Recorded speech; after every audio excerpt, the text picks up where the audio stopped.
Demand for hip replacement surgery is up, but now a major manufacturer is issuing a recall for its implants. I've never heard of anything like this before, but I bet this guy has. Andy Crouppen has been looking into what this could mean for you or a loved one from Brown & Crouppen. He joins us now. Your jeans look fine, by the way. Thank you. You don't have to worry about it. Did you just come up with that on your own, that segue? Well, that's what the words in the magic box wow. said. So someone far more educated than me came up with that smooth segue.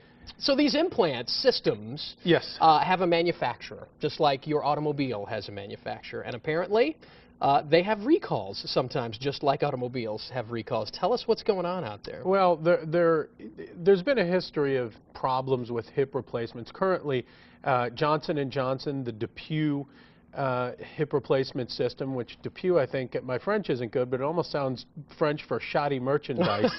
It's not like something Pepe Le Pew would have commented on right. today. And then there's the Zimmer hip system, and I think what the problem is, they're different for each. Johnson & Johnson, the DePuy one, they're just saying there's a high failure rate, which I believe is somewhere close to 12 or 13%, depending on which version of the system. The Zimmer hip, I think the recall, the failure rate is a little lower, but I think what's happening is there's a substance on the actual cup.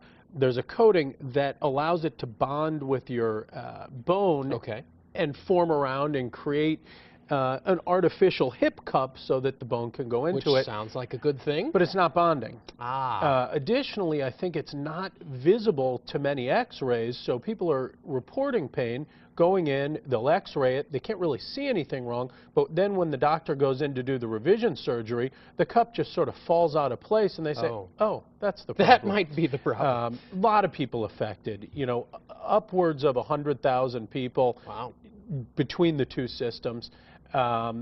You could require just a little more treatment. You could require a revision surgery.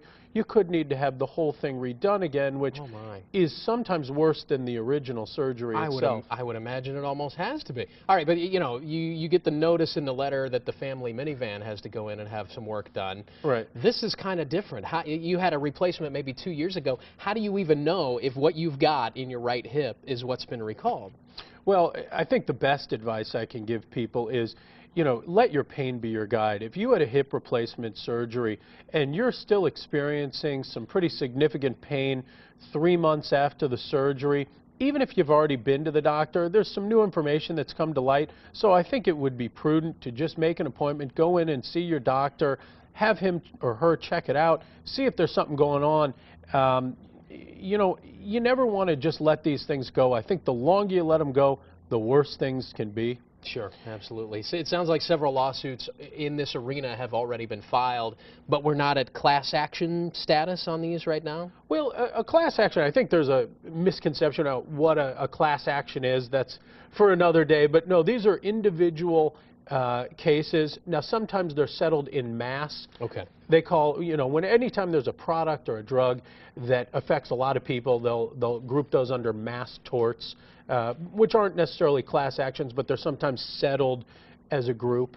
Right, and there's some sort of standard compensation. Yeah, depending on people's injuries. And Best advice is go see your doctor, and I'm sure there's very good records about what sort of implants you actually have. Yeah, if you don't know what you have, just call your doctor. They can let you know. Very good. If you have a legal question for Brown & Crouppen, you can email us at greatday@kmov.com.